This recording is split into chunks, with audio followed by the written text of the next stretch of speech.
Hi everyone! In today's video, I will go over all that was revealed in the livestream regarding Cartethyia. The livestream has given us more insights into her kit and signature weapon, along with the materials required for her Ascension and skills.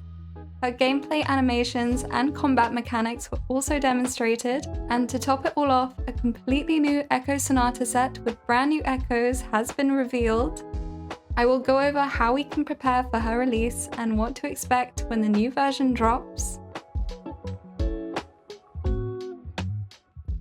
In version 2.4, Wuthering Waves will launch the 5-star Resonator Cartethyia's Convene, Dance in the Storm's Wake on June 12, 2025, with the rate up 4 stars Alto, Baichi, and Yohu. Her Convene features both Cartethyia and Fleur-de-Lis's form, since Cartethyia possesses the ability to use the Fleur-de-Lis form for an extended period of time. The Convene for the new 5-star sword, Defier's Thorn, Cartethyia's signature weapon, will also be available alongside Cartethyia's banner with the rate up 4-star weapons Endless Collapse, Makato, and Amity Accord. Cartethyia is a 5-star Aero Resonator who wields a sword in combat.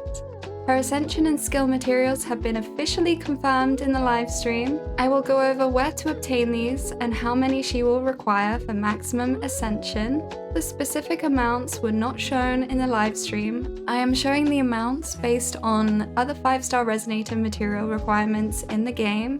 Starting off with her Ascension materials, Cartethyia will need Unfading Glory, Bamboo Iris, and 4 types of Tidal Residium. Unfading Glory is likely going to be a new boss drop released in the new version 2.4. The livestream showed us a new enemy, the Lioness of Glory, which I assume is where we can obtain this material from. In addition, Bamboo Iris is suspected to be a local specialty of the new region. This means that many of her Ascension materials are not available until the new version is released. However, I'm hoping they will be easily accessible once it drops, along with some rewards from her Resonator trial. As for her Forte and skill materials, she will require more of the Tidal Residium set, When Irises Bloom, and the 4 types of Metallic Drip. When Irises Bloom can be obtained from the weekly boss, Fleur-de-Lis, located at the Holy Spire of Confluence in Resonators Avenolium. As for the 4 types of Metallic Drip, these can be obtained from the Sword, Weapon, and Skill Forgery challenge from either Huanlong or Renacita. I will be farming the one located in Renacita as it also provides the Tidal Residium that she can use. Cartethyia is a main damage dealer with the ability to switch between 2 forms. She can utilize Aero Erosion effects to increase her damage and control Aero Erosion. In battle, she will harness the power of 3 swords to attack her enemies. Some of her skills can apply Aero effects to the targets. These 3 swords are the legendary Turvin, Altir, and Hodgness. When Cartethyia releases the final stage of her normal attack, Resonance Skill, and heavy attack, 3 different sword shadows will be left on the field. And when Cartethyia uses her plunging attack, she will absorb the powers of the sword shadows, enhancing her attack power. After Cartethyia releases Resonance Liberation, she will transform into her Fleur-de-Lis form. Fleur-de-Lis possesses powerful combat abilities. After absorbing the power of the sword shadow, she can further enhance her mastery of Aero Erosion effects. When certain conditions are met, Cartethyia can maintain her Fleur-de-Lis form indefinitely. Fleur-de-Lis also possesses some special abilities. As the Queen of Gale and Tide, she has the ability to walk on water. However, according to Cartethyia herself, some things trouble her a bit when she uses her Fleur-de-Lis form. For example, she needs to speak and move with more composure and confidence. It's not an easy task for her. Even though her appearance changes when using her powers, she's still the Cartethyia we know and love, and Rover will be able to explore every corner of Solaris alongside both Cartethyia forms. Cartethyia's signature weapon, Defier's Thorn, is described as a ceremonial sword passed down secretly within the Order. Its slender, twig-like hilt extends into an elongated blade. The overall design is restrained, yet elegant, giving off a sense of divine purity. just like our beautiful Cartethyia. I love the design so much and I feel like it suits her so well. The materials required for her weapon ascension were not shown in the live stream. However, following the pattern of all existing 5-star swords in the game, I am assuming the materials required will likely be an assortment of metallic drips, which is the same as her forte and skill materials.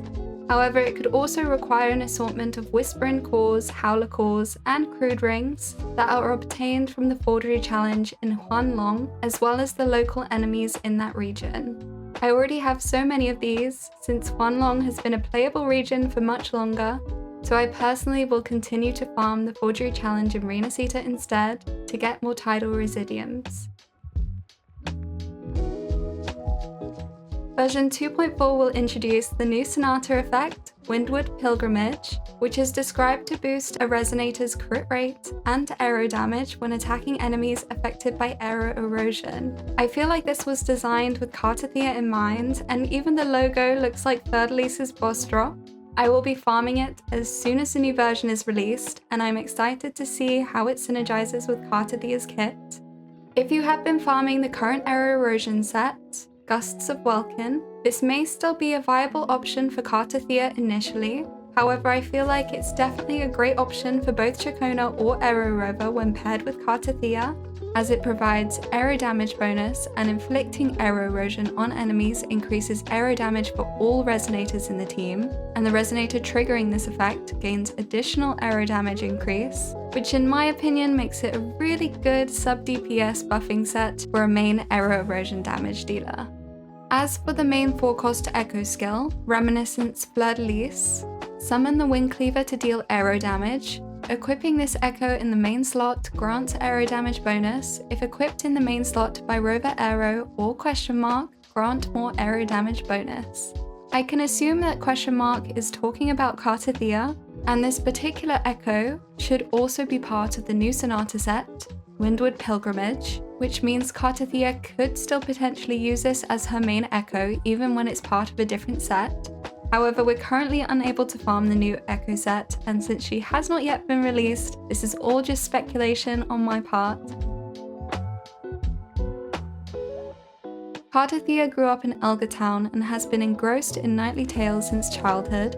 She's brave, determined. Even when trapped by the dark tide, she never gave up fighting, never abandoned hope. She can be innocent and carefree, while appearing to be a bit stubborn at times. When Cartethyia was trapped in the theological seminary, she also made hand puppets for herself and performed plays about Knight Cartethyia fighting against the evil Thronodians to pass the time while she was all alone. And we even get shown some potential Cartethyia merchandise in the form of a Cartethyia Knight hand puppet. It's so adorable! I really wish they make a plushie version. I would do anything for a Cartethyia plushie. And that will be all for today's video. I hope you enjoyed this little deep dive into Cartethyia's kit. You can probably tell by now I'm so hyped for her release. Let me know in the comments whether you will be preparing for Cartethyia, Lupa, or saving for Frolova, or even more Resonators that have just been revealed. There are so many interesting things coming in the next version. I cannot wait to explore the new region and play through the new events and story quests as we learn more about the Resonators and lore of Wuthering Waves. If you found this video useful, please consider liking the video and subscribing to my channel for more Wuthering Waves content. You don't have to though, just watching is enough, and I appreciate you being here. I am so beyond grateful, and thank you so much for 1K. You are all so amazing, and I could not wish for a better community. Have a nice day. See you again soon. Ta-ta for now.